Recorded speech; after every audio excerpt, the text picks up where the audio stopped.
Bem, nós estamos iniciando mais um A Força da Opinião e, como a gente sempre promete, trazemos convidados ilustres, né? Convidados que têm história para contar, que têm força, que têm pedigree e que marcaram, né, os seus nomes aí dentro do esporte, dentro da força esportiva de Campinas, região e do Brasil.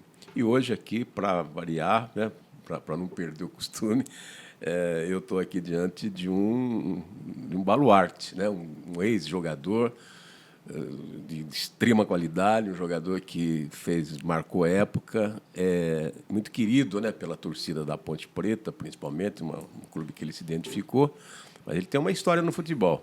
E a gente vai bater um papo aqui, né, curiosidades, saber dele coisas assim que normalmente não vem a público assim. Nós vamos tirar as histórias do futebol de Rivelino, Piá.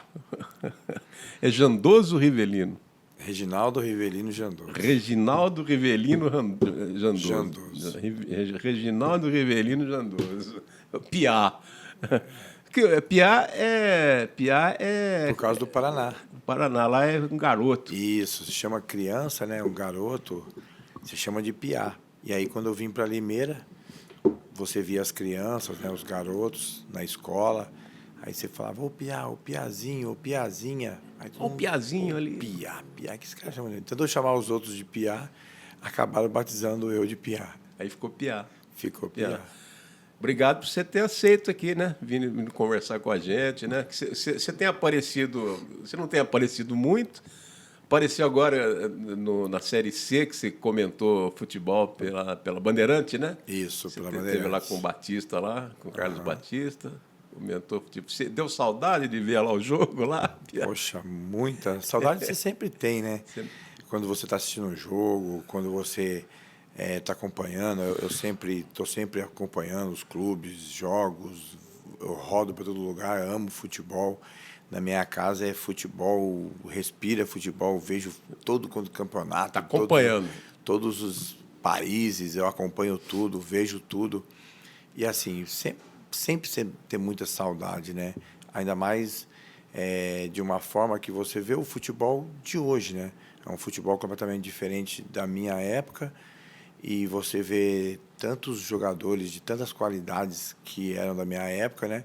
E aí você vê hoje, eu sempre falo isso, pagando muito para pouca coisa. É verdade. Antes de mais nada, deixa eu registrar também, eu sou uma pessoa muito grata a você. Primeiro, por aquilo que você representou como jogador, que você nos encantou, né? Você não sabe, mas eu fui ver seus jogos na Inter, já acompanhava você lá. Nossa, lá no início. Teve aquela final lá contra o Ituano. Nossa Senhora, o que você fez naquele jogo? E eu já estava na crônica, né? Já era conhecido na crônica esportiva. Aí o que eu falei de você, eu falei, não, eu tenho que trazer para cá, não sei, tanto faz Guarani como Ponte Preta, não vem a Ponte foi lá de buscar. Mas eu acompanho você desde lá. Então, assim, minha gratidão por você é pelo que você fez pelo futebol, né? O jogador que você fez, que você foi, assim, um jogador que era autêntico, que era sempre foi você, muita personalidade, né? Que não tinha meias palavras, era direto, sempre foi direto, e dentro do campo você mordia mesmo. Não só na Ponte, em outros clubes que você passou também. E também porque você foi um dos poucos jogadores, né? Que foi no enterro da minha mãe. Quando a minha mãe morreu, você esteve lá. Sabe que essas coisas a gente nunca esquece, cara. Isso aí é interessante, fica no coração, né? Foi você, como jogador, alguns outros, né, que estiveram também, e o Ferreirão. O Ferreirão estava no Guarani. Você conheceu o Luiz Foi meu Carlos? treinador. Foi seu treinador também. 4 vezes. Isso. Aí ele gostava de você pra caramba.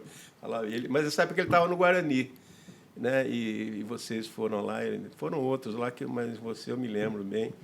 Então, essas coisas, cara, você vê como é que é uma coisinha assim, você vai lá, tá, me dê um abraço, aquela solidariedade. E vale, viu, Piá? Isso aí vale para a vida inteira, cara. Obrigado. Minha mãe morreu em 2005. Depois de 20 anos, estou te falando muito obrigado, assim, por aquele momento de solidariedade, né? E agora a gente vai aqui, você vem dar o prazer de a gente conversar aqui no podcast. Com certeza. Eu fico muito, né, grato além da gente trabalhar, né, em situações diferentes, né? Você sempre foi crônico esportivo e eu sempre fui um atleta. Então, é claro, muitas vezes você vai ter que falar bem ou você vai ter que falar mal também. E eu fui uma pessoa assim que eu sempre aceitei muito bem isso, porque não tem como você crer que o cara vai falar bem se você jogou nada. Se jogou mal, a pessoa vai ter Tem que que te falar, criticar. exatamente. É verdade. E outra coisa, ainda mais você que sempre jogou bem, né? O dia que você não jogava bem... Você vai receber a crítica. Então, assim, eu construí dentro da minha vida muita amizade dentro das pessoas que trabalhavam, né, no futebol como jornalistas, né? E a gente fez isso, uma amizade, e nessa época, quando eu jogava ainda, né? Como você falou, o Ferreirão estava no Guarani, que era um cara que tinha uma consideração muito grande, também uma amizade muito boa. Mas quando aconteceu o fato da sua mãe, uma coisa que tocou muito para mim, porque eu era muito apegado à minha mãe. Eu era muito... Minha mãe me tratava nós, né, como criança. Você tá velho, mas a mãe sempre mesmo. traz você. Pô, mãe, caramba, eu já tô... Você sempre é o piazinho. velho e tal. Mãe. Não, você é meu bebê, minha criança. Então, quando aconteceu o fato com a sua mãe, foi uma satisfação muito grande minha de poder ir lá dar um abraço em você, né, num momento de solidariedade, porque eu sabia o tamanho da perca que Nossa Senhora. Você lembra todo dia, né? Isso aí. Começa a falar, nós vamos chorar os dois aqui. Né? Agora, a sua carreira começa na Inter, é isso? Isso, eu Você vem lá do Paraná. sou do Paraná, né? Sou do Paraná, de Cornélio Procópio. Terra do Gustavo Biano, Isso, nosso colega. meu conterrâneo. Ei, Gustavinho, E eu da IPTV. fui criado em Leópolis, né, que é do lado de Cornélio Procópio, e vim embora para Limeira muito jovem. E jogava na época da futebol de salão, né, que jogava. Quando eu vim para Limeira, logo já comecei a jogar e comecei a se me destacar. E é onde me pegaram, né, e me levaram para a Internacional de Limeira, onde foi a minha fase de garoto, foi toda lá. A minha, não falo assim, minha categoria de base, porque na época nem base tinha, né? Era montado ali o sub-17, 17 não, na época era infantil, juvenil, né? E júnior. Então a gente acabava jogando com toda aquela dificuldade que era, mas foi aonde eu saí, foi o clube que me revelou para o futebol, e depois daquele campeonato que nós fizemos, que nós fomos campeão paulista da Série A2 em 96, foi quando eu acabei saindo e fui vendido para o Santos. Santos, isso mesmo. Você foi direto para o Santos. Que ano que foi aquilo? 96. 90, nossa, olha só, cara. Que com 1996. E eu não sei por que eu fui acompanhar. Uma das razões foi por sua causa, que eu te vi jogar, acho que eu não sei se foi em Itu, acho que foram 2 jogos. E aí eu falei, eu quero ver de novo. Aí eu fui te ver de novo. Acho que eu fui te ver em Limeira, foi no jogo que eu deu acesso, né, para a Inter. E aquele dia você só não fez chover, né? Você tá louco. Nossa Senhora, o que você fazia. E eu acho que quem te levou assim, que viu, foi o Vanderlei, não foi? O Vanderlei tinha muita admiração pela sua... O Vanderlei foi meu treinador na Inter. O Vanderlei Paiva. Não, o Vanderlei Luxemburgo. Ele me levou para o Santos. Isso. Mas quem era o treinador era o da Inter era o Vanderlei, era o Estevan Soares, depois veio o Vanderlei Paiva. Aí quando nós classificamos para o quadrangular final, nós perdemos o último jogo e o Vanderlei saiu. E aí veio o seu Pepe. O Pepe. E aí o seu Pepe, junto com o Edu Marangon, que jogava comigo na Internacional, que fizeram essa transição entre Internacional e Santos. Porque o Pepe é de Santos, né? Seu Pepe é de Santos. O Edu era ídolo do Santos, né? Edu Marangon. Do Marangon. Aí os caras indicaram você. Aí o pessoal do Santos vinha acompanhando, aí tirou informações deles, eles acabaram me passando uma informação muito boa, e aí acabaram falando de mim e acabou... Aí o Vanderlei que chamou certo. você. Aí eu acabei sendo vendido para o Santos. E o seu estilo, assim, o Vanderlei gostava, né? Ele falava para mim assim, o Vanderlei, que ele tinha uma coisa que no time dele, o cara que era o diferente, o craque, ele não tirava. Ele falava? Ele falava, não, o cara pode estar mal, não importa da forma que seja, deixa ele lá. Que num momento dele, ele pode mudar toda a história de um jogo. Então ele sempre falou isso, que sempre os jogadores né, que ele tinha como especiais, que eram os jogadores que eram os craques dos times dele, ele nunca tirava. Você ficou quanto tempo no Santos? 4 anos. Bastante tempo. Olha só como é que é. E aí depois eu fui vendido A Ponte. para Ponte Preta. Eu não sei se você sabe, a sua vinda, a sua transação para a Ponte, que a Ponte pagou o seu, na época era passe, né? É. Não era como hoje. Não. Você pagava. Comprou meu passe. Comprou passe. Foi a maior transação de um time do interior. A Ponte pagou uma nota. Foi, sei lá, se for transformar isso hoje. Foi $1,5 milhão de dólares em 2000. $2, né? $1,5 milhão de Dólares. dólares no ano 2000. Foi isso mesmo. No ano de 2000. E você tinha direito a um percentual naquela época. 15%. Né? 15% do valor da venda. do valor da venda. Foi uma grana que. Eu não lembro na época que dinheiro que a gente estava usando, acho que era. Não, já era o real, né? Já era o real. Já era o real, o real. Já era o real, mas o dólar, na época, eu lembro, era 5 por 1, né? É que nem hoje, né? Igual hoje. É igual hoje. Era 5 cinco. por 1. Então, se você fizer a conta, dá quase 10 milhões, né? Para os padrões da época, Né, que era muita grana. muita coisa, Era né? muita grana. Tanto que para a Ponte que te comprar, cara. Ela Até fez hoje uma- foi a contratação mais cara da história da Ponte Preta. Foi a contratação mais cara. Tinha sido, antes de você, foi Jorge Mendonça, antes de você. Na época, Jorge Mendonça, naquela época era Cruzeiro. Ele veio por 120 milhões de cruzeiros. Esse é o dinheiro que a gente usa. Nós tivemos tanto dinheiro. Tanto aqui dinheiro no Brasil, né? Mas foi realmente a sua maior transação. E no Santos, como é que você viveu assim? Foram 4 anos, né? Como é que foi a sua vida no Santos? Eu cheguei, assim, eu sempre falo isso, que eu saí da Internacional de Limeira, assim, além de ser jovem, né, sem estrutura eu falo assim, de família, de conhecimento, de vida, né, nunca foi assim, nunca tive um acompanhamento, uma coisa assim que me acompanhava no futebol. Você veio sozinho lá da... Isso. Você não veio com a família. Não, e tinha aquela coisa assim, né? Meu pai dentro de casa, poxa, jogador de futebol, é vagabundo, tem que trabalhar. Tinha esse negócio. Tem que trabalhar e tal. Não é que nem hoje que o filho nasce, o pai já seja. joga uma bola e já quer que seja futebol, e ele acha que ele vai ser o empresário, o pai do Neymar. Não. Na minha época, o pai não queria. O pai cobrava que você tinha que trabalhar. E a mãe era mais ainda, né? E queria formar você como um homem, né? Queria que você estudasse e trabalhasse, né? Ninguém acreditava. Jogar futebol não era profissão. Não.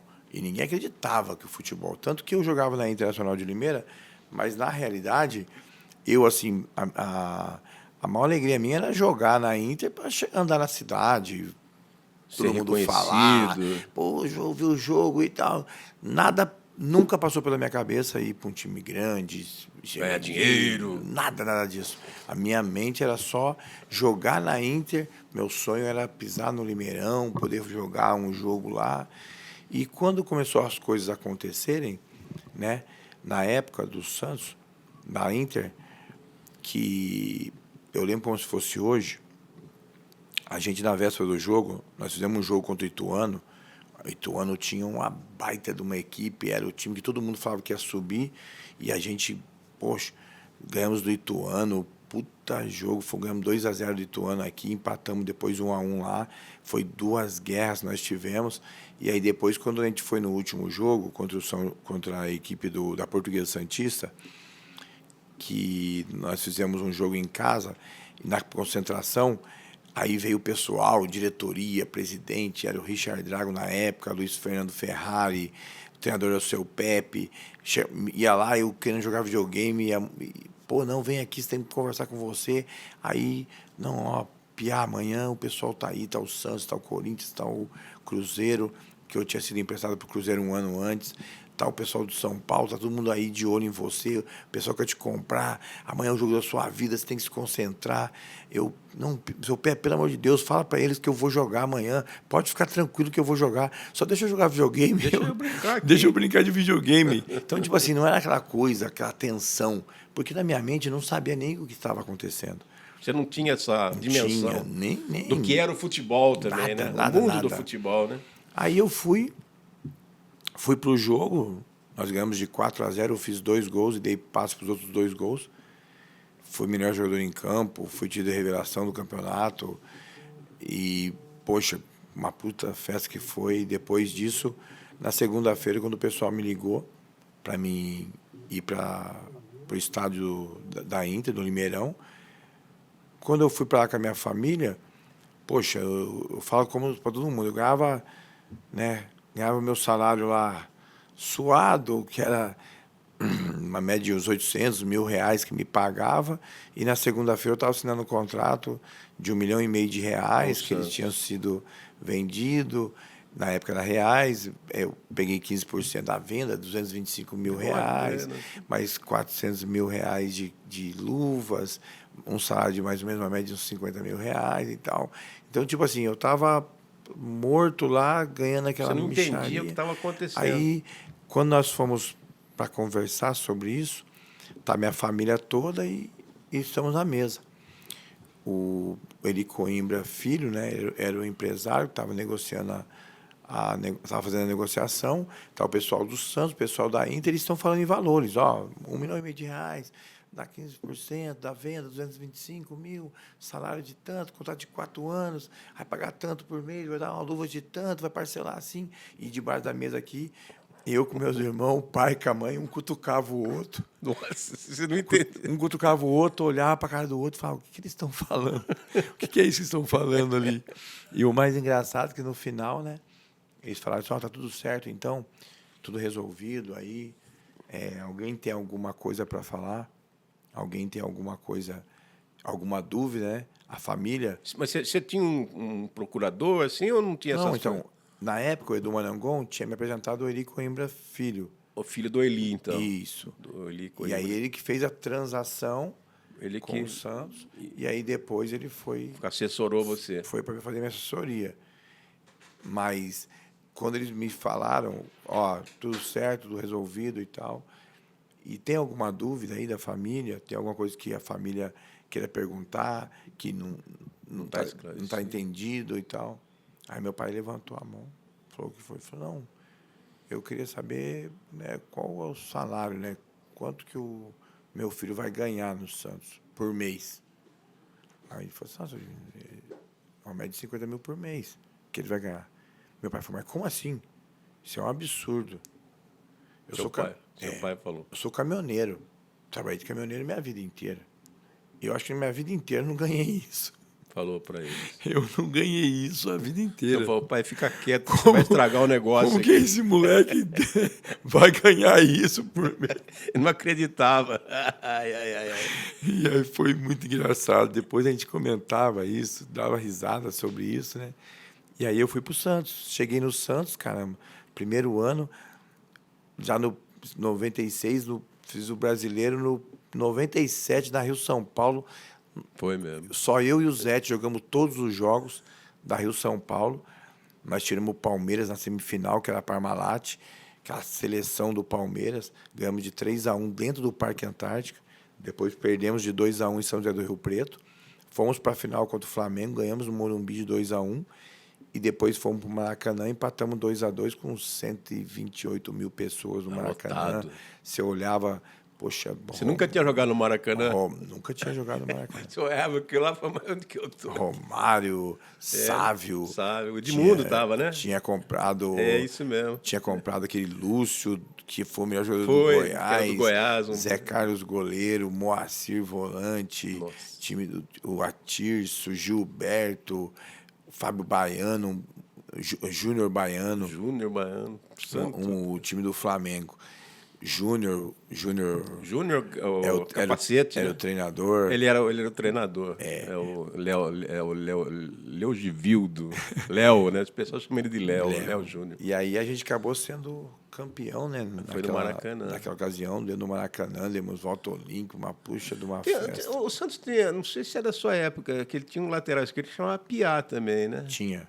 Não sei se chegou Não, com você. joguei com ele na Matonense, Ah, chegou com ele na Matonense. que era do Flamengo. Isso mesmo, Flamengo. Isso, jogamos junto na Matonense, o Piá. Depois ele jogou no Santos também. Jogou no Santos Jogou no também. Santos Mas não estava também. com você nesse Não, dia, né? não estava. Lateral esquerdo era o Rogério Seves e o Dutra. Dutra, que jogou no Mojimirim, eu lembro. E tudo jogador assim. Na época, o Santos foi para o interior e foi pegando todos os jovens revelações. Né? Na época, né, contratou o Zete, o Ronaldão. O Zé estava no São Paulo, foi Zete, para lá. Ronaldão, Macedo, que estavam no São Paulo, foram para o Santos, mais experientes. Aí tinha o Narciso, o Robert, que já tinham ficado de 95, que o Luxemburgo tinha limpado praticamente aquele time de 95. E aí trouxe o Anderson Lima, lateral direito do Juventus, trouxe o Sandro, zagueiro do Sport Recife, aí trouxe Ronaldo Marconato, zagueiro da Ferroviária, Rogério Seves, que era da Ferroviária, Dutra, que era do Mojimirim, Marcos Assunção, que era do Rio Branco de Americana, Anderson, o Wagner, que era do União São João de Araras. Isso. Aí trouxe eu da Inter de Limeira, o Alexandre do União São João de Araras, Alessandro Cambalhota, que era do Novo Horizontino, Helder, que era do Novo Horizontino. Então, assim, eles foram, né, Juari, que fez o gol, veio da Ferroviária, eles foram no interior e pegou os destaques dos times do interior. Trouxe para o Santos, mesclou com alguns experientes e nós fizemos a campanha que nós fomos campeão da Rio São Paulo. O Santos fazia 13 anos que não ganhava um título, você imagina, na festa. cidade como que é. Você acabou de chegar na cidade, contratado, vestindo camisa 10 do Pelé, aí você é campeão da Rio São Paulo, melhor jogador em campo, chega na cidade, todo mundo quer pegar em você, quer chegar perto de você. Aí, meu Deus do céu, quase acabei com o Santos. Aí, em 98, nós fomos campeão de novo, né, na Conmebol. Foi na Conmebol. Então, você teve uma vida boa lá, meu né? Deus do céu. Quase quebrou o Santos no meio. Até que chegou um dia que o Pelé foi na minha casa porque não aguentava mais eu bagunçar. O Pelé foi te dar um conselho. Foi no meu apartamento. E Santos não é assim, não tem muita vida noturna. Assim, né? Não tem. Como é que você se virava? Você vinha para São Paulo? Eu ia para São Paulo bastante, mas assim, eu morava no apartamento, um por andar, morava em cobertura, misericórdia, o apartamento parece que ia descer o prédio abaixo. Quer dizer, é que a sua vida mudou muito, né, Pia? Você era o quê? Você tinha o quê? Você era molecão, tinha 20 anos? Tinha 20 anos. Nossa Senhora. Misericórdia, menino. E outra, imagina você saindo lá as meninas em lá cima, de Limeira. Né? De Limeira, morava na Serra Pelada, Nossa Senhora das Dores, morava no Nova Itália, morava nos bairros. De repente, você está no Santos, Cadeias do Pelé, onde você anda, as pessoas querem pegar em você. Meu Deus do céu. É complicado. Mas que nem o Pelé, assim, você também não tinha assim a dimensão do Pelé. Ou não, o Pelé, você sabia que... Você tinha consciência do que era o Pelé e tal. Claro. Aí você tinha. Claro, porque, poxa, já acompanhava o futebol desde criança. Não, então você sabia que o Pelé... Sabia. O Pelé era o Pelé. E nesse campeonato... Você não viu o Pelé jogar, né? Não. Não viu, tá. Esse campeonato de 97, na Rio São Paulo, quando nós entramos em campo, eu ficava olhando assim, eu falava, poxa, né? Há 3 anos atrás eu estava em casa assistindo a Copa do Mundo, vendo esses caras ser campeão do mundo e o Romário acabar com a Copa do Mundo e agora eu tô aqui do lado dele, né? Então aquilo era uma coisa assim legal, assim, era uma coisa completamente diferente, porque assim, o que eu sempre comento hoje, a gente que eram os mais jovens, a gente havia um respeito muito grande. Dos caras, né? Dos ídolos. Pelos mais velhos, pelos ídolos dos clubes. Quando você ia para um clube, você ia para um clube quando eu, particularmente, né, já era um cara já rodado, já era um cara vivido, já tinha rodado, jogado em vários lugares. Quando eu vim para Ponte Preta, já não era mais um menino. Mas quando eu vim para Ponte Preta, eu procurei saber o que era Ponte Preta. O que respirava Ponte Preta, o que vivia Ponte Preta, quem eram os ídolos da Ponte Preta. E para você ver o tamanho do respeito que tinha, né? Que na época eu tive a oportunidade de trabalhar com o Dicá como meu gerente de futebol, Na época, teve jogador questionando, naquela época mesmo, salário atrasado, que às vezes acontecia e tal. E eu chegava dentro do grupo e falava assim, ó, meu irmão, você nem sonha em falar com esse cara. Você respeita, porque você não sabe nem quem que é ele, a história de vida dele, quem é ele aqui no clube aqui. Então, meu irmão, você tem que nascer, morrer e nascer de novo para você Fazer poder o que falar esses caras fizeram. desses caras. Então, você respeita, você não vai falar nada para esse cara. Aqueles jogadores juntavam, né, e falavam, não, vamos lá cobrar o de isso cá, mesmo. que era gente de futebol e tal. Então, eu já pulava na frente para... Porque havia um respeito muito grande. Hoje, né, eu brinco aí, o pessoal do Master da Ponte Preta e tal, e vejo os caras bem mais velhos, e é um respeito muito grande. Trato eles com o maior carinho, com o maior respeito. E coisa que a gente fazia na época. Fazia. Então, a gente chegava num clube, chegava um ídolo, você reverenciava. sabia quem era aquele... Você procurava saber. Hoje, né? você chega no clube, eles não têm interesse. Eles não sabem nem quem é você. Verdade mesmo. Nem a história sua de vida. Não tem interesse. Não tem interesse É nenhum. É outra cultura. É uma molecada de hoje que se acha muito mais do que é. Que essa é a realidade.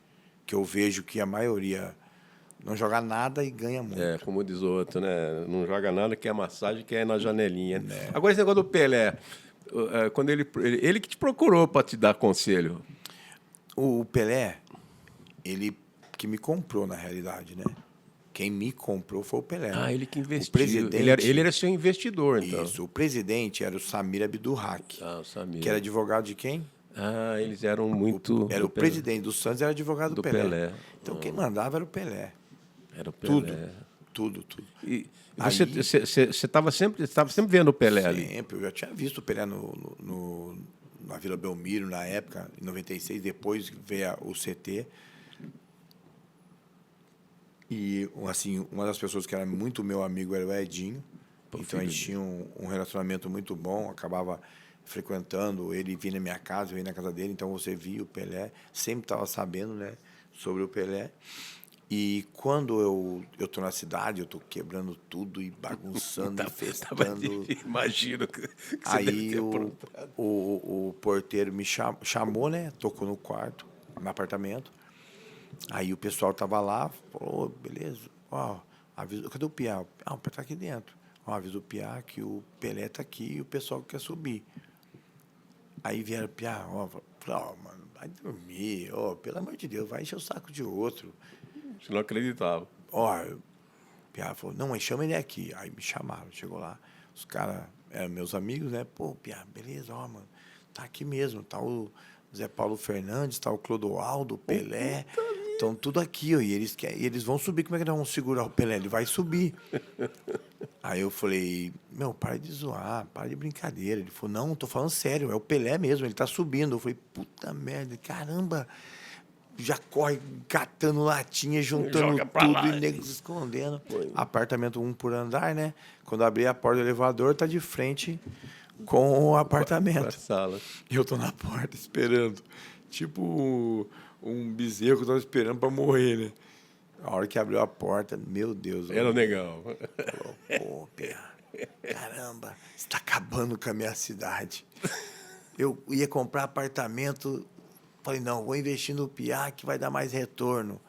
Você não está dando retorno nenhum, você está quebrando a minha cidade, você está destruindo o apartamento, destruindo o prédio.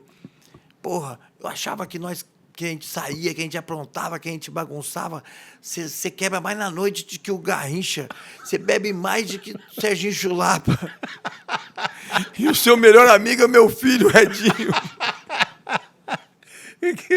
Ele não confiava no filho também. Nossa, ele sabia que o Edinho aprontava pra caramba também. Aí eu falei, não, poxa, né? Puta, pedi desculpa. Você pedia, você respeitava ele. Muito, eu vou mudar. Que era uma semana tranquilo, já voltava tudo ao normal. Que piada. Mas o Pelé foi no meu apartamento. Eu tive esse privilégio, o prazer e o privilégio de saber que, poxa, você jogar no Santos com a camisa número 10. Não, e você era o 10, né? Poxa, e o Pelé ir no seu apartamento para falar com você, Não é para qualquer um. Tenha sido para dar uma bronca, né? Mas não é para Mas é qualquer uma um. bronca que eu tenho certeza que hoje você fala, não, ele tinha razão. Que você poderia dar uma quebradinha, mas é que você dava umas quebradas mesmo. Quebrava demais, misericórdia. Aprontava demais. Mas tanto que, poxa, né? Depois eu continuei, né, jogando no Santos. E depois eu vim dando um retorno para ele, né? É que você jogava. Que ele me vendeu por $1,5 milhão. Não perdeu dinheiro com comprou você. por $1,5 milhão. É, E vendeu 5 vezes mais. muito mais, né? Então, ele teve o retorno dele. Não, ele não pode reclamar também, Pode né? reclamar, mas eu deixei metade do Santos. A outra metade eu acabei com tudo. Escuta, outro dia eu estava ouvindo a história que quem estava contando era o Vampeta. Você chegou a jogar com o Vampeta no Corinthians? Joguei. Você jogou, né? E o Vampeta falou, cara, mas ele conta, o Vampeta canta tão engraçado. Eu falei, eu vou encontrar o Piau, eu quero ver da boca dele essa história. Diz que você comprou um leão. Eu ganhei um leão. Mas é verdade isso? É verdade. O Vampeta, porque o Vampeta você sabe, né? O Vampeta Sei. é cheio de Não, história. é verdade. Não diga, cara. Eu fui no churrasco na casa do Carioca. O Carioca era o presidente da torcida jovem. Eu lembro do Carioca. E quando eu cheguei lá, ele tinha. Aí tinha um leão. Aí eu falei, caramba, que louco isso aqui e tal. Ele falou, não, eu tenho e tal, sempre cruza e aquilo. Eu falei, ô louco, quando cruzar, fala pra mim, eu quero um. Beleza. Passou tempos. Ele me ligou, falou, ele me chamava de meu 10. Falou, o meu 10, vem aqui em casa aqui. Aí acabou o treino, falei com ele. Aí eu fui pra casa dele. Chegou lá, ele me chamou, foi lá no fundo. Quando eu olhei, assim, um leãozinho. Tinha 2 meses. Pequenininho. Ele falou, ó, espera ele desmamar. Com 6 meses, aí ele vai desmamar. E aí você pode vir buscar, que é seu. Mas o que deu na sua cabeça de querer ter um leão? Ah, eu queria ter, porque eu vi o dele e fiquei doido. Aí ele falou, ó, só que é o seguinte, tem um adestrador que vai te acompanhar, Ele é de família de afro-brasileira, então pode ter, vou fazer a documentação aqui, você vai fazer o registro dele, a certidão dele e tal. O pessoal acompanhar pelo IBAMA e tal, faz tudo documentação, e aí você pode criar. Beleza. Falei com o adestrador, tudo, fez o procedimento, tudo que tinha que ser feito. Mas, assim, tinha que ficar em casa. Você tinha que preparar lá uma jaula, lá, fazer um lugar para ele ficar ali e tal. Como se fosse um cachorro. Mas ele precisava, na época, lá, precisava pedir autorização para o IBAMA? Precisava. Ah, precisava? Precisava. E, assim, o que eu fiz? Eu tinha o Simba como se fosse, poxa, um cachorro, um gato. Ele chamava Simba? É, mas como se fosse um cachorro, um gato normal. Mas ele chegou... Que tamanho? Meu Deus, saiu enorme. Não diga. Eu dou ele para o zoológico com 5 anos. Ele estava um monstro já. Aí eu tinha ele, o que eu fazia? O cara acompanhava ele ia lá na minha chácara, acompanhava ele. Mas o que eu fazia? Eu pegava o Simba, colocava aquela roupa de cachorro com a coleirinha, coleira, ia, botava no carro, colocava do lado do carro, eu ia dar rolê. Você andava com o leão? Andava com o leão, ia pro treino da ponte, levava o leão, saía pros lugares, passear. As pessoas vinham em casa, soltavam o leão brincando no meio das pessoas. Meu O leão vivia solto, não vivia preso. Não tinha pior, o leão era da casa. Nada, de casa. Eu lembro na época, essas avenidas, né, de cidade interior, que todo mundo vai dar rolê na avenida lá e tal. Aí eu ia com o Simba, né? Eu colocava a coleirinha, amarrava ele dentro do carro e eu tinha uma Cherokee. Aí quando eu chegava lá na avenidona, naquela avenida, parar aquele monte de carro, os amigos, assim, naquela febre de nego ir na academia, tomar bomba, ficar forte e ter pitbull. Essa era a mania na época. O pitbull era o cachorro da época. Aí os caras com o pitbull na rua, andando, o pitbull arrastando o pitbull. Aí eu parava, abria o vidro do carro, falava, meu pitbull. Que viadagem é essa aí, ficar andando com um pitbull aí, rapaz? Eu gosto de gato. Chamando de viadagem andando com gato? Eu tenho um gato siamês aqui. Vem aqui do lado aqui. Aí eu mandava os caras virem do lado. Quando os caras vinham do lado com o pitbull, eu pegava, abria um pouco o vidro só para ele pôr a cabeça para fora. Quando eu abria um pouco o vidro, ele punha a cabeça para fora. Quando ele punha a cabeça para fora, eu puxava o rabo dele dentro do carro. Aí, quando eu puxava o rabo dele, Ele urrava? Urrava, né? Uau, dava aquela urrada. Você já... Meu irmão, era bombado, era pitbull, tudo correndo. Tinha gente subindo árvore, correndo para dentro dos estabelecimentos. Tem um leão, aquele gritaria. Aí nisso eu acelerava embora. Caía fora. Ia lá para a chácara e colocava ele lá. Ficava você tinha uma chácara? Tinha uma chácara em Limeira. Mas trazia ele para Campinas, ficava na minha casa. Santo morava em Balão Geral, depois eu mudei para trás do Campo na Guarani. chácara você tinha alguém que ajudava Meus você? Meus pais iam lá. Mas você não tinha ninguém assim cuidava. Que sempre tem não, tinha, empregado. Tinha, e como é que você fazia? Porque o empregado fica com medo. Quando ele estava lá, quando a gente não estava presente, ele ficava preso. Ele ficava lá, e ele ficava bem preso? Ele ficava lá preso, ficava tranquilo. Agora, quando a gente chegava, eu já abria, soltava ele e ele ficava solto. Aí, na época, o adestrador acompanhando ele, aí o cara pediu para fazer uma cirurgia, aí tirou as garras dele, né, que era perigoso.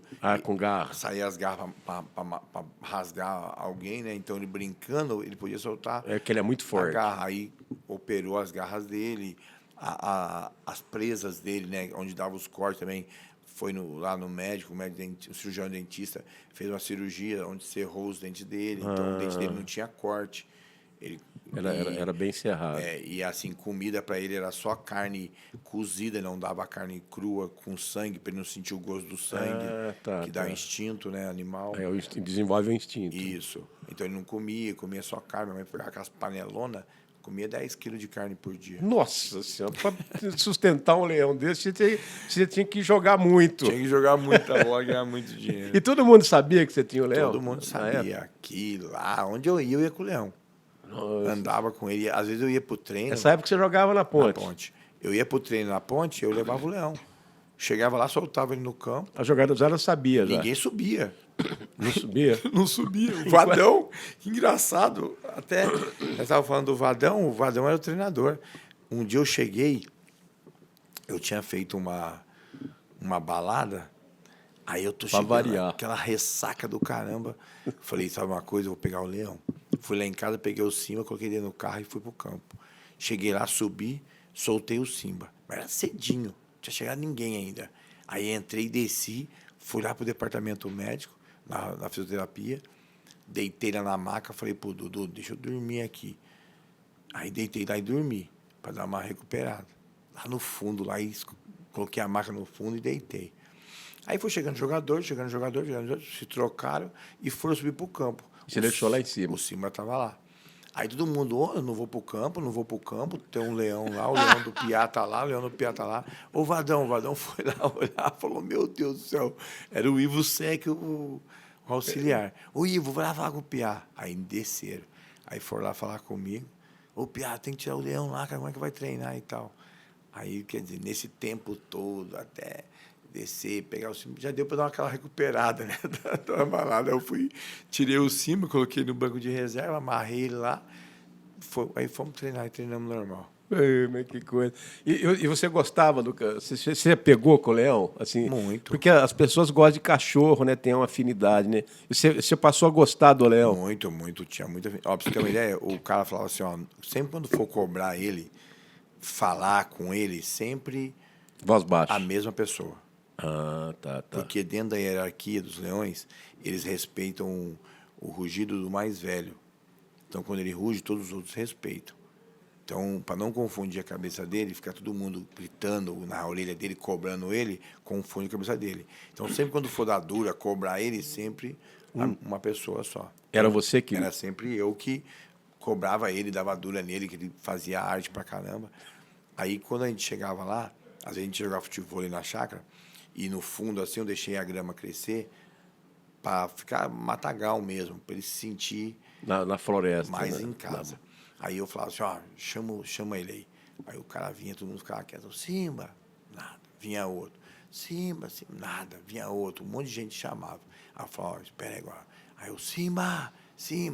Aí ele se olhava assim, o mato abaixando assim. Ele vinha andando, Que todo legal. cabreiro, sabe? Aquele Medroso. jeitão dele assim. Não, esperto, o bicho aí é. Ele vinha mesmo. Ele vinha assim, você viu o mato abaixando, ele vinha chegando, aí apontava a cabeça assim pra fora, assim. Aí eu sim, mas ele me via, ele vinha correndo, blá, blá, blá, blá, blá, vinha correndo. Aí eu abri o portão, vinha, pulava. Tal. Olha só. É muito, assim. Ele legal. tinha amizade com você. Tinha amizade. Minha mãe, meu pai também, que ficavam sempre com Com ele. ele. Brincavam. É como se fosse um cachorro como mesmo. se fosse um cachorro, como se fosse um gato, na realidade, né? Que Mas coisa. era um leão. E em momento nenhum você teve medo, assim. Nunca andava com ele, solto. Poxa. Aí depois, né, a gente, dessas passeatas, a gente fica andando pra rua, alguém denunciou. Aí o pessoal do Ibama veio, né? Porque eu não podia andar pra rua, né? Você exagerava, Era né? só para ficar preso. Aí o pessoal veio, aí quando foi lá na chácara, vira o leão. E aí ele já era grande, monstro, a juba. Já era um leão mesmo, já. Era, tava monstro. Aí o pessoal falou, né, como você fica andando é muito perigoso e tal, então é o seguinte, você tem que construir uma jaula, a gente vai dar as medidas e você tem que fazer uma jaula e a gente vai passar aqui uma vez por semana para acompanhar. Aí eu falei, mas para mim criar o leão e colocar ele numa jaula, então já... Vou doar. Vou doar, porque o mais gostoso era ter ele solto. Aí eu Você, doei você ele... curtia o leão. Curti o leão. Aí eu doei ele pro zoológico. Poxa. Aí levou pro zoológico. Aí passou um tempo, eu jogando, né, aquela correria de jogar, viagem pra cá, pra lá. Aí o pessoal falou, foi na minha família, né, falou, pede o Piá ir lá, né, ir lá pra ver o Simba, porque ele deve estar numa depressão muito grande, ele não... E tudo leão ou leoa que coloca na jaula com ele briga, bate, e aí não consegue ficar ninguém com ele lá. Ele fica sozinho. E ele fica lá, ele não come, tá emagrecendo muito. Tadinho. E tal. Aí eu fui lá. Quando eu fui lá, nesse zoológico, que eu cheguei, que ele me viu, ele começou a pular, e ele encostava a cabeça assim na grade, e ele raspava a cabeça assim, cortou a cabeça dele, ele ficar forçando a cabeça assim, tipo, querendo passar pelo buraco, passar. Aí eu não aguentei ver aquilo ali, aí começou a sair sangue na cabeça dele. Aí o pessoal já foi, colocou sedativo para limpar ele e tal. Aí eu fui embora, nunca mais eu voltei. Nossa Senhora. Aí deu uns 3 meses, aí anunciaram que o Simba, o leão, que o Piá cuidava e tal, tinha morrido no zoológico. Piados. Mas ele deu depressão, né? Porque ele era acostumado solto, né? Solto, acostumado solto. Aí depois você pega e prende. Esse dia que você teve esse contato com ele, acho que para você deve ter sido um dia muito... Meu Deus, fui embora muito mal, muito triste. Acho que você ficou muito abalado. Acho que... Muito triste. Né? De ver ele ali e não poder fazer nada. De não poder tirar ele. E ele conheceu você? Conheceu. Porque mesmo se você fosse lá, se tirasse ele dali, você tinha que colocar ele numa jaula. Ele morreu com quantos anos? Então, 7 anos por aí? Não, 5 anos. 5 anos, que judiação. E você soube da morte dele? Mas anunciaram, né? Saiu no jornal. Saiu tudo. E aí, quando você soube da morte, como é que foi a sua reação? Assim, você ficou... Eu fui lá, né? Fui lá no zoológico. Ah, você foi? Fui. Mas aí não deu tempo de eu chegar a ver. Chegar a ver? Não. Você ficou sentido, assim? Muito. Poxa vida, que história, cara. Porque era... Você tem um carinho, né? Você tem um cachorro em casa, ele se torna parte da família. Né? É como se fosse um cachorro. Como se fosse um cachorro, como se fosse um gato. E uma coisa especial, porque é uma outra dimensão, né? Um leão, né? E você sentia que talvez você fosse o único ser no mundo que capaz de conviver com ele, né? Olha só como é que são as coisas. Fosse no tempo de hoje, nem teria condição de fazer. Acho que não, hoje não às daria. vezes não aceitariam isso. É verdade. Mas nesse negócio de rede social, aí você publicar, você tem um leão solto aqui, ao mundo dava cai. 10 milhões de visualização É na verdade. hora. Conclusão, isso foi um fato marcante na sua vida, né? Muito. Marcante na sua vida. E pra você ver o que é o mais engraçado, que eu nunca gostei muito de... Animal? Não, muito. Sempre animal você gosta? Animal. Mas assim, de casa, assim, de você ter animal grande em casa. Você nunca... Nunca, assim, pitbull, ter pitbull em casa, que eu tenho medo. Pastor, esses caras. Eu tenho um medo porque a gente tinha um pastor alemão. A gente tinha. E lá atrás, no Paraná ainda. E meu irmão tem o rosto até marcado. Uma vez, vi um monte de criançada em casa, estava fazendo aquela bagunça, e meu irmão foi lá perto do cachorro fazer graça. Só que meu irmão estava com o pão na mão. E aí o cachorro avançou para pegar o que estava na mão dele. Só que todo mundo achou que ele tinha avançado no meu irmão. Aí foi ruim. E aí, depois disso aí, nunca mais eu quis ter, tipo, bicho grande, cachorro grande. Aí você foi evitando. Cachorro pequeno eu sempre tive. Minha mãe era apaixonada por pincher. Teve pincher a vida inteira.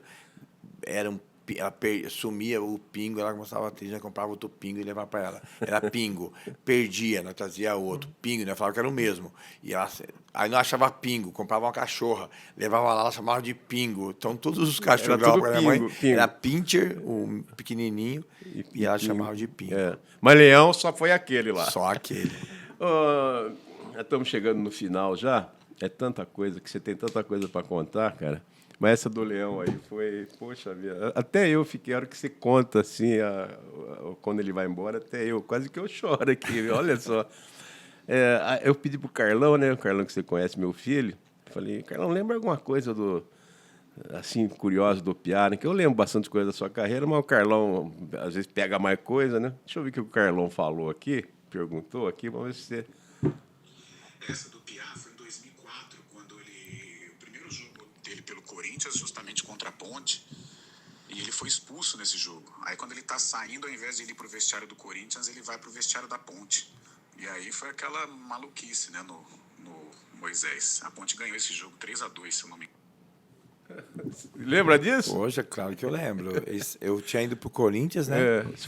Foi vendido, né? Isso. Fui pro Corinthians. E aí, logo na estreia do Corinthians contra a Ponte Preta, no Moisés, no Carelli. Que karma. Aí o coração, nossa, batia mais forte. Aí nós estamos no jogo lá e tal.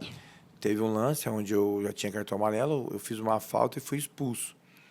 Aí quando eu fui expulso, eu fui pro vestiário da Ponte Preta. Caramba, 8 anos entrando ali todo você santo sabia, dia. Você ia de... O corpo já estava até acostumado. E aí eu tô indo pro vestiário da Ponte. Aí o Fábio Costa, era o goleiro, ele veio assim, me abraçou, falou, é o outro vestiário, Piá. Aí, nossa, aí que eu... Meu Deus, eu tava indo pro vestiário da Ponte Preta. Aí eu virei e fui pro vestiário do Corinthians. Aí a torcida da Ponte, meu Deus, quase derrubou o estádio gritando meu nome. Ei, Piá. Deixa eu ver aqui, tem outra aqui. E no Santos ele chegou, teve contato com o Pelé. Mas você já contou. Ele era para ser o substituto do Giovani, ele foi campeão do Rio-São Paulo contra o Flamengo, lá no Maracanã. Tinha um cabelinho pintado, estilo Belo. Ele era a sensação do interior. Lembra aquele jogo contra o Ituano que a gente foi lá, em Itu? 96. Você contou bastante. Só faltou a gente, disse que o Carlão citou aqui, falar do seu cabelinho, né? Que era verdade, você usava um cabelinho... Pintava de branco. Pintava de branco, né? Na época, né? Na época eu ia lá, poxa, né, moleque, já furei a orelha dos dois lados, usava brinco dos dois lados, já pintei o cabelo de loiro. Eu era assim, eu era muito irreverente. Sabe? Demais. Eu era muito irreverente, assim. E a personalidade que eu tinha, por quê? Porque quando você sai muito jovem de casa, né, e você tem que se virar com a vida. E aí o futebol me deu muita... Ele amadurece, assim. Amadurece. Quem sai de casa para jogar futebol, ele aprende, assim, ele fica bom na vida. Aprende muito, né?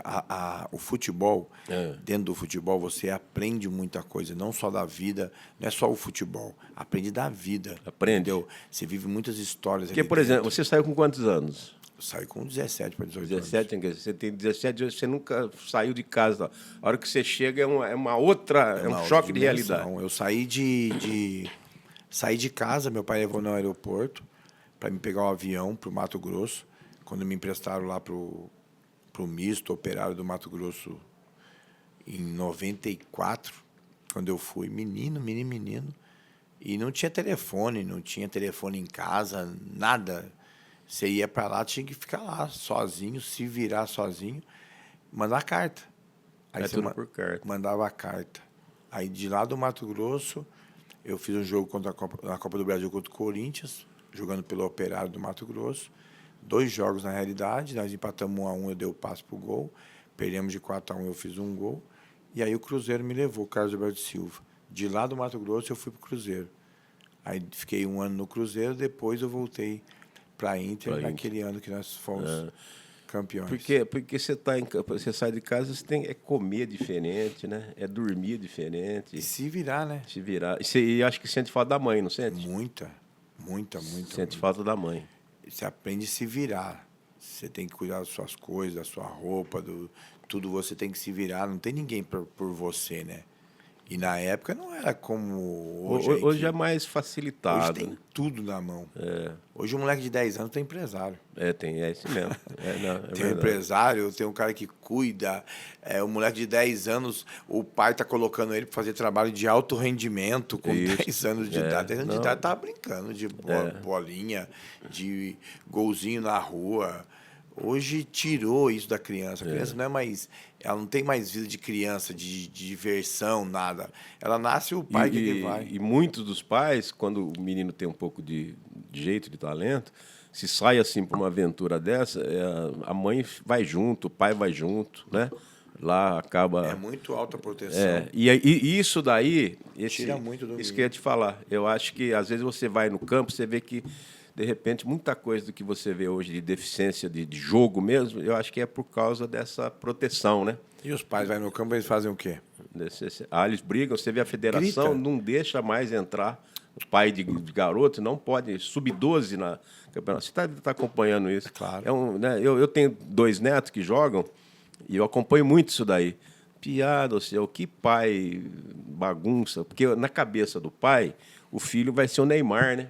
Todo mundo acha. Todo mundo acha. E é duro você colocar na cabeça dos pais que no futebol não é assim, né? Não é. O futebol de cada 1 milhão sai um. Sai um de É verdade. muito difícil o futebol. Muito difícil. O futebol é muito difícil. E os pais eles atrapalham, né? Muito. Atrapalha o garoto. Atrapalha o garoto. O garoto fica, às vezes, com vergonha. O filho, às vezes, ele reza para os pais não irem. E o rendimento dele, quando os pais não vão, é muito menor. Muito menor. Porque ele joga sem peso. E o pai com a mãe vai e fica gritando na orelha do moleque o tempo inteiro. Então, é uma cobrança grande. Complicado isso. Pia, para a gente encerrar, a gente falou um pouco de Ponte Preta aqui, né? Ponte Preta, você passou, é mais conhecido. Eu queria sentar só para falar de Ponte Preta. Mas a gente vê assim a sua experiência, o que você representou para a própria Ponte Preta, o que você deu para a Ponte Preta, né, como jogador. Você se sentiria capaz hoje de ajudar a Ponte Preta, assim, trabalhando em uma função lá na Ponte Preta? Sei lá, eu, dentro da parte técnica, uma administrativa. Como é que você estaria preparado para, de repente, assumir uma função assim no futebol? Olha, a Ponte Preta ela é um clube muito especial, né? Porque gera em torno do trabalho e gera em torno de amizade e principalmente de coração, de paixão. Eu dei o meu melhor durante 8 anos pela Ponte Preta.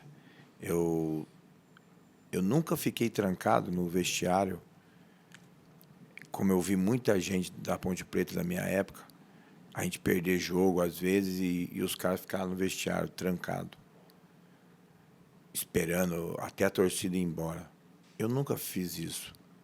A Ponte perdi, eu podia ter jogado bem ou mal. Eu saía no portão. Quantas vezes o presidente mandava o segurança vir, eu falava, não preciso de segurança nenhum, não. Eu saía lá, a torcida irritada, brava pelo resultado, né? E eu saía e falava, gente, olha, eu sei que vocês são tristes porque o time perdeu, mas, olha, eu dei o meu máximo, eu fiz o que eu podia. Eu estou aqui, minha família está ali no carro e eu vou sair, eu vou embora. Se vocês acham justo fazer alguma coisa, colocar a mão em mim, é com vocês. Mas eu vou sair, eu vou embora. Você falava desse jeito, e passava. Eu não acho certo eu ter que ficar lá no vestiário trancado, porque eu dei o meu máximo. Eu fiz de tudo que eu podia do jogo para poder vencer. Ninguém quer perder. Você não entra lá para muito menos eu entro lá para perder. Então, eu vou embora.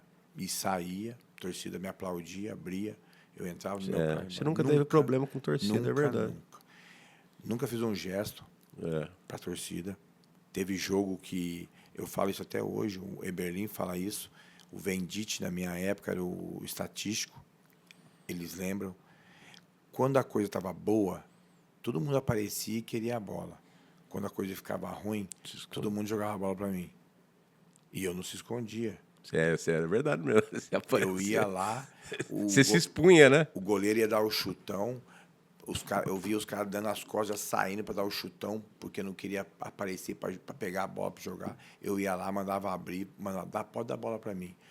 Para todos os jogadores da Ponte que jogaram comigo, da Ponte, Corinthians, Santos, Matonense, Ponte Preta e Ituano, por onde eu passei, eu falava, pode dar a bola. Tá marcado, tem um cara... Pode dar a bola para mim. Então, eu sempre tive muita personalidade. Na minha época, hoje eu vejo os analistas de desempenho aí, o Venditti, você está aí até hoje, né, vivo, meu amigo, ele fala até hoje, eu pegava na bola de 100 a 120 vezes na bola por jogo. Era isso por mesmo. jogo. Hoje o cara pega 30, os caras falam, a bola passa por ele. Eu falo. E outra, não é igual hoje, não, que os caras, os meia... eu vi Ponte e Guarani comentando isso, o meia argentino do Guarani, muito bom jogador, por sinal, ele ia pegar a bola lá no pé do zagueiro. Isso mesmo. Eu comentei isso aí. E eu comentei isso. Isso, Que eu falei, não é meia. Os volantes têm que tirar ele dali e empurrar ele lá na frente. Isso. Ó, vai pegar a bola lá perto do Perto gol, da área. que a sua qualidade você pode fazer diferente para nós. Pegar a bola aqui Primeiro atrás, tempo, ele ficou o primeiro tempo o inteiro todo ali. pegando a bola ali. Então, eu não. Eu jogava na frente. Você ia na zona Eu recebia na zona de perigo lá. Na zona de confronto, que eram os dois volantes mordendo. Nego te enchendo o saco lá. lá. A bola aqui. Então... E você não tocava de lado, não, né? Não, eu tocava em direção ao gol. Eu errava tentando pôr alguém em condições de fazer o gol. Então, assim, tudo isso que eu vivi na minha vida, de experiência de vestiário, experiência de dentro de campo, experiência de concentrações, experiência do dia a dia, experiência de viver no auge, com dinheiro, o time ganhando de todo mundo, experiência de viver o time sem dinheiro, não conseguindo ganhar de ninguém, brigando, como aconteceu em 2003 aqui na Ponte Preta, aquela fase que nós vivemos lá, ficamos 10 salários sem receber, 10 meses, brigamos, lutando. Eu lembro como se fosse hoje, a diretoria, o Marquinhos era diretor na época, vice-presidente, se não me engano, me chamaram lá e falou assim, 21 jogadores da Ponte Preta foram embora aquele ano. Aí me chamaram lá e falou assim, poxa, Piá, Corinthians, Atlético Mineiro, Inter de Porto Alegre, São Paulo, tudo atrás de mim. Falou, se você for embora, Eberlin falou isso, se você for embora, a ponte cai. A ponte cai. Porque você é o que segura. Foi mesmo. Dentro, fora de campo. Eu era um péssimo profissional. Eu chegava atrasado, perdia a hora, levava bebida em concentração, levava a mãe em concentração. Eu era um cara completamente errado em termos de horário, de ser um atleta profissional. Mas quando eu ia para o treino, eu dava o meu máximo. O Rirena estava aqui comigo e estava falando. Ele falou assim, até hoje não entendo, nós saíamos para a noite, nós bebíamos a noite inteira, no outro dia você dava a volta em todo mundo, no treino, correndo. E, assim, isso eu falava para os caras, que a gente que saía para a noite, a gente era mais cobrado. Então, a gente tinha que dar o máximo para ninguém falar da gente. É porque lá dentro você tinha que... Você tinha que segurar a onda. Então, eu falava assim, quer andar comigo? Quer beber comigo? Legal. Mas no dia seguinte... Mas eu quero, domingo, 4 horas da tarde, eu preciso de você. Se você sair com a noite comigo e domingo, 4 horas da tarde, você se esconder, você está fodendo a minha família. Verdade. Eu quero você domingo, 4 horas da tarde. E no jogo você era foda, né? E outra, eu jogava, errava, o dia que estava ruim, eu ia na porrada, se tinha alguém mal, eu ia lá brigar pelo meu time, se alguém dava uma porrada no jogador meu, dava porrada em mim, eu cobrava, brigava. Então, eu tinha tudo isso. E tudo isso é uma coisa que eu tenho certeza absoluta que eu posso levar para dentro de um clube trabalhando. Porque você sabe o outro lado, né? Sei o outro lado. Você sabe o outro lado. Principalmente... E você sabe como não fazer. Como não fazer. E principalmente, eu falo para você, lá embaixo. Na base. Você conversar com o garoto, mas você falar para ele coisa que ele precisa ouvir. Coisa que ninguém falou para mim lá atrás. E eu quebrei a cabeça, quebrei a cara, muita coisa da minha vida, porque não tinha alguém para me falar olhando no olho. E não é o empresário, não é o pai, não é a mãe. É alguém que você saiba que viveu aquilo. Isso. Que você não vai contar a história que você ouviu. Você vai contar histórias Aquela que você estava lá dentro. viveu. Isso Então, mesmo. eu tenho uma experiência muito grande para poder passar por jovens. Hoje, eu passo isso para todo mundo. Onde eu piso, onde eu falo com os jogadores, eu faço palestras, eu falo isso. Muita gente me leva para dar palestra, para falar.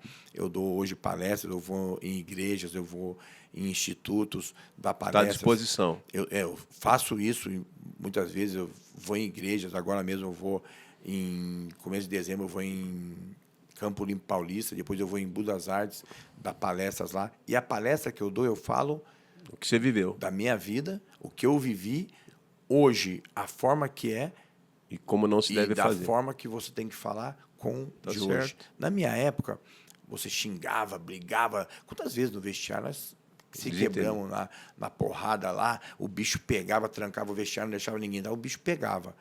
Hoje já o futebol não aceita isso. Não aceita, é Na verdade. minha época, você gritava, xingava. Hoje já não aceita isso. Então, você tem que evoluir.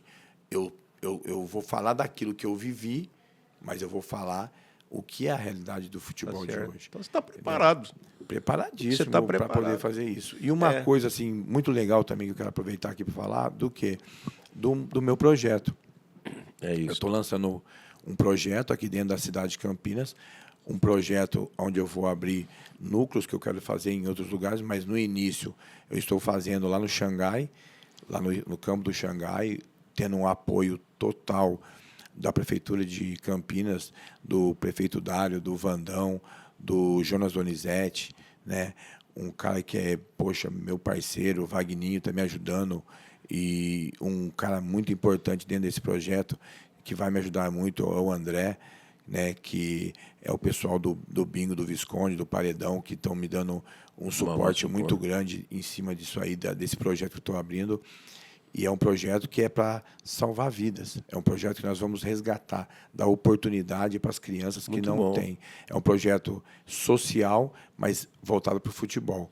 Aquele garoto que tiver condições dentro do projeto, mostrar que tem condições, Você vai eu apoiar. tiro ele, continua no projeto, eu tiro ele, faço um Tá trabalho certo. com ele profissional. Eu vou fazer um trabalho com ele profissional e vou dar a oportunidade de levar ele para os clubes. bom. Então, é um projeto que nós estamos lançando aí. Agora já né? já tá. O nome do projeto é Mudando Vidas. Certo. Mudando Vidas, e eu quero, dentro desse projeto, poder fazer aquilo que hoje o futebol não está fazendo.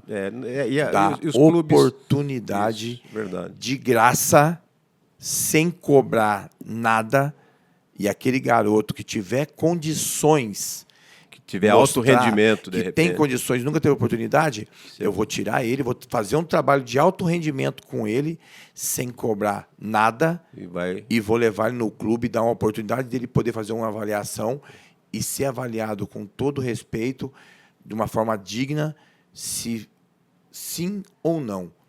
Mas dessa forma eu quero fazer. Então, esse é o projeto Mudando Vidas, lá no Xangai, que eu quero poder dar oportunidade para a vida de muita Aí gente. você vai chegar, porque você é autêntico, tem bom coração e é trabalhador, né? E tem garra.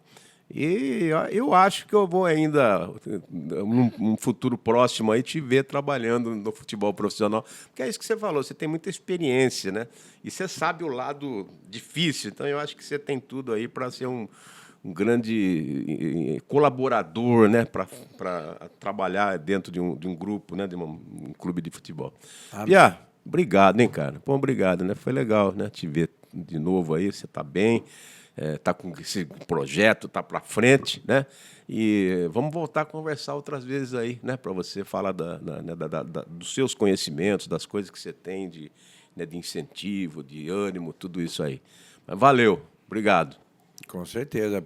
Poxa, agradecer a você, né? Agradecer a Deus por nos dar a oportunidade de estarmos aqui fazendo uma coisa que a gente ama, que é o futebol que a gente viveu, e tá falando um pouco da minha vida, abrindo o coração com sinceridade, falando verdades, né, do que realmente aconteceu, e poder falar principalmente, né, da nossa amada Ponte Preta, falar que eu estou aberto para colaborar. Para colaborar, para poder ajudar o clube que eu amo. E mais importante ainda, falar do meu projeto, né? Dar a oportunidade de eu falar do meu projeto, é um projeto que eu tenho certeza que vai ajudar muita gente. E nesse Natal você faz assim, dá de presente para você mesmo um leão de pelúcia. Pronto. Está resolvido. Obrigado, meu irmão. Um abraço. Até a próxima. E com o Piá, Rivelino é por causa do velho Rivelino, né? Meu pai sempre, né? Meu pai é Fã do corintiano e colocou o Reginaldo Rivelino. Você carregou também esse peso, né? Olha, Rivelino. Olha, Rivelino. Rivelino. Craque, né? Não, pelo amor de Deus. Qualquer dia nós falamos disso aí. Olha só quanta história vai contar. E com o Reginaldo Rivelino Jandoso, mais conhecido como Piá, nós estamos encerrando mais essa edição de hoje de A Força da Opinião, prometendo voltar com mais uma grande celebridade para contar histórias, para conversar, enfim, para resenhar e prestar serviço também. Até lá.